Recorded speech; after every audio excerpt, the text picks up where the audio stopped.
はい、こんにちは、ストロンです。今日はペール缶2つを使ってロケットストーブを作ります。1つのペール缶は無加工で全く穴を開けません。もう1つのペール缶はちょっとだけ加工します。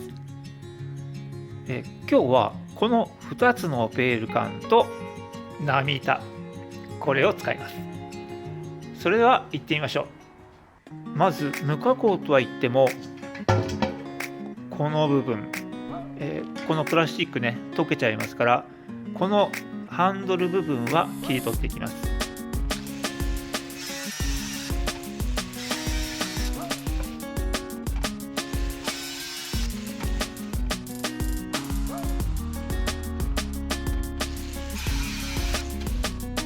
これってこうこねこねやると外れるのかと思ったんですけど、違うんですね。加工する方のペール缶、これはひっくり返してこの部分を加工します。8等分して開きます。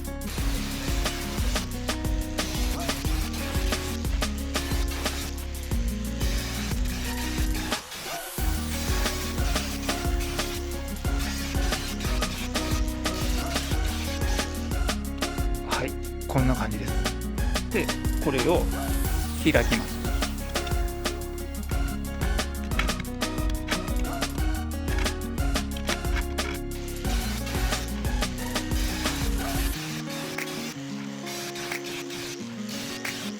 ペール缶を無加工で使う場合、結構深さがありますよね。なので下の方に穴を開けてあげないと、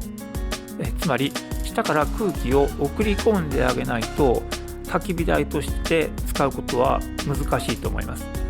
なので私も今までいろいろ焚き火台を作ってきましたけれども、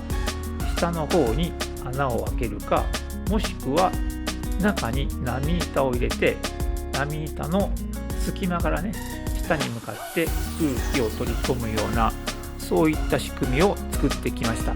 で、今日はロケットストーブの中でちょっと変わり種があると思うんですけれども、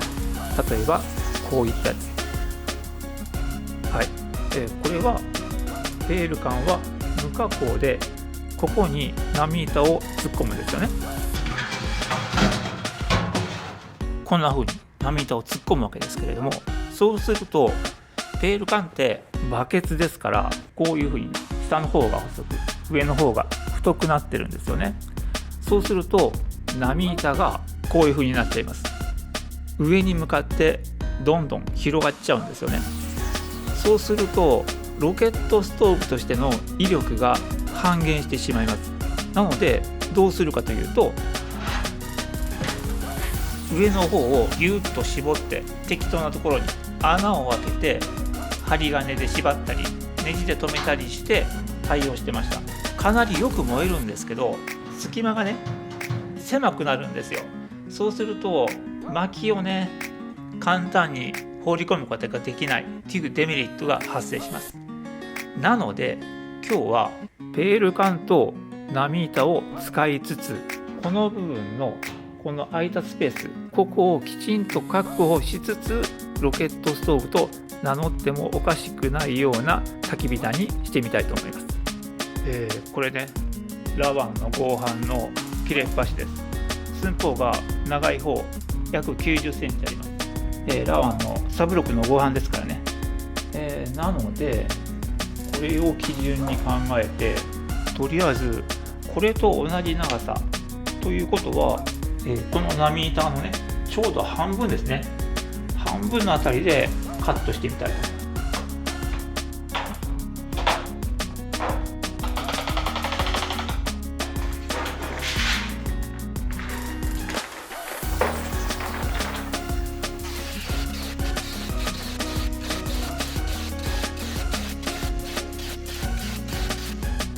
無加工のペール缶の上に先ほど切った波板を入れます。そうするとどうしても上の方が開いてしまいますよね。なのでそこに加工したペール缶をかぶせます。ちょっとデーモン小暮閣下のようなペール缶です。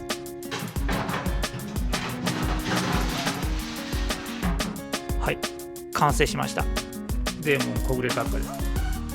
す。そして薪の投入口、結構大きな投入口が開いています。で下のペール管は無加工ということで、こうすると横風の影響を受けにくいです。そして多分薪がたくさん入ります。空気穴が大きいので結構よく燃えるんじゃないかと思います。それではね、早速火入れしてみましょう。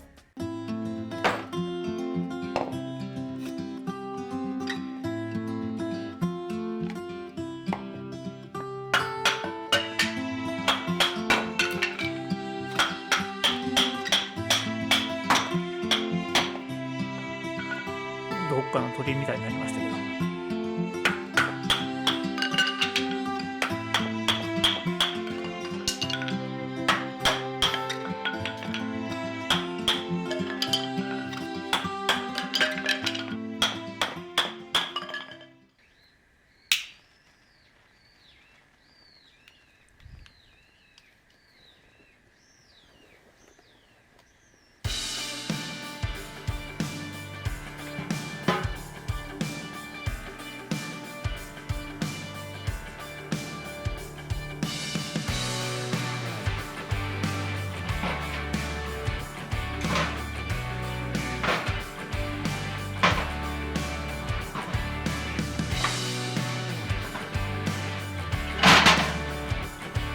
薪をもうちょっと短くすればよかったんですけど、着火剤が小さいので薪に火が届かないんですよね。まとめて放り込んだんで、そのうち火はついていくと思うんですけどね。真上から見るとこんな感じ、だんだん火がついてきたんで、もっともっと薪を放り込んでみたいと思います。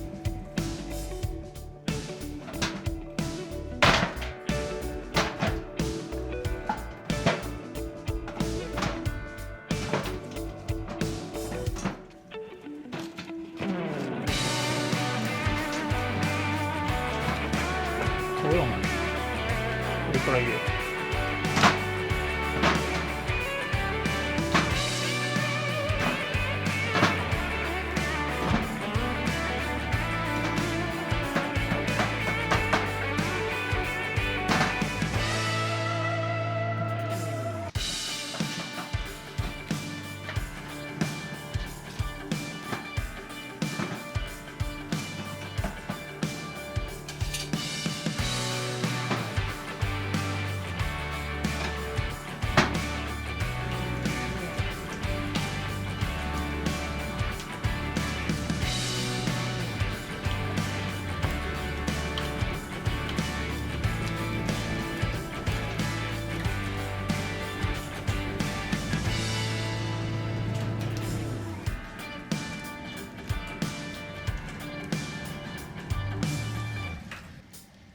ペール管の下の方がね、どんどん真っ黒になって焦げてるので、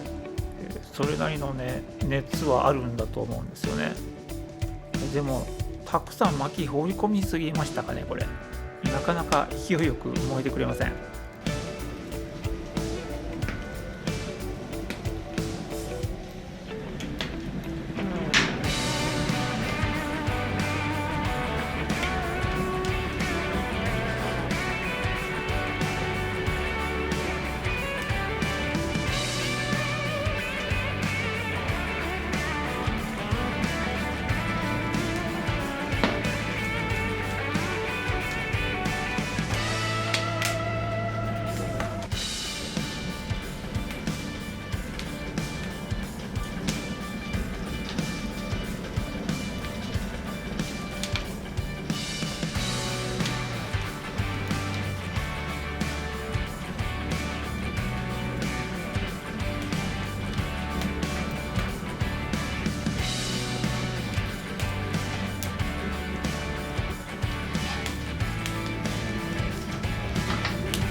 今ねだいぶ薪が燃えて、そこの方にね溜まっていってるんですけど、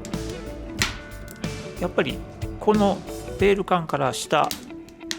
メラメラ燃えてウッドガスストーブの燃え方ですよね。でその燃やすための空気はどこから入っているかというと、この手前から入っているのと、あとここですよね、波板の隙間、波板のこううねうねなってる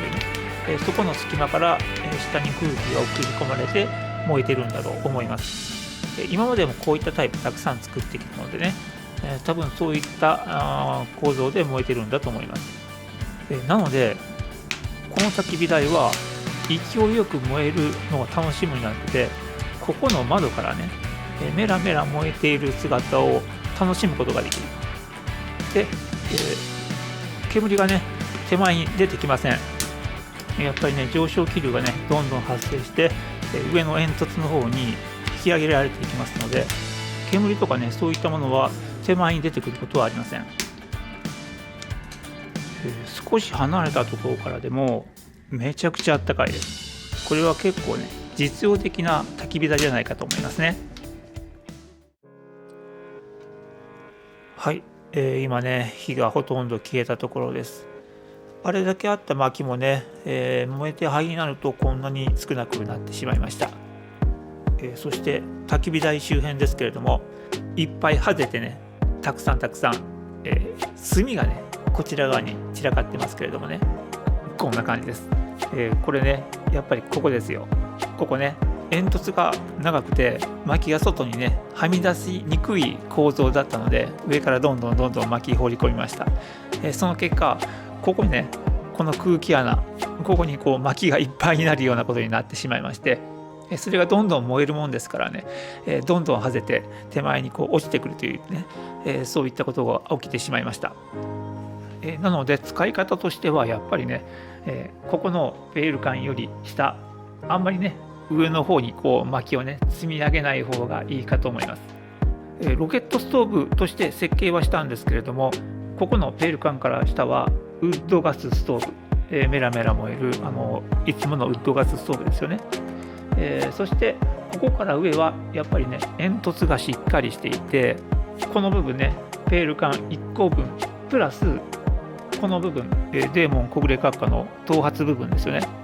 あの部分もなぜこの形にしたのかというと、煙突の部分をね少しでも伸ばしたかったからなんですね。ほんの10センチぐらいですけれども、この効果結構大きいんじゃないかと思っています。なのでちょっと危険ではあるんですけれどもね、今回は先を尖ったままにしてね、極力煙突を長くするような方向でやってみました。作るのが簡単ですぐに消耗するということがない焚き火台じゃないかと思います。なぜかというと、黒くなって塗装が剥がれているところ、波板は別に問題なし、そして煙突部分、波板がかかってないところ、手前だけですよね黒くなってるの。なのでこのペール缶をねこうくるくる回しながら使う、意味わかりますかね。下からずっと上まで波板通ってますけれども、その波板をそのままに上下ねちょっとずつ位置をずらしていけば、この焼けてるところがね順番にこう変わっていくじゃないですか。そうすると耐久性としてはねかなり長く使える焚き火台じゃないかなと思います。はい、ということで、今回はペール缶2個と波板を使ったロケットストーブの製作でした。結構実用的な焚き火台になったと思うので、もし興味がある方はね同じような構造で作ってみてください。結構楽しめると思います。はい、それではねまた次回の動画でお会いしましょう。さようなら。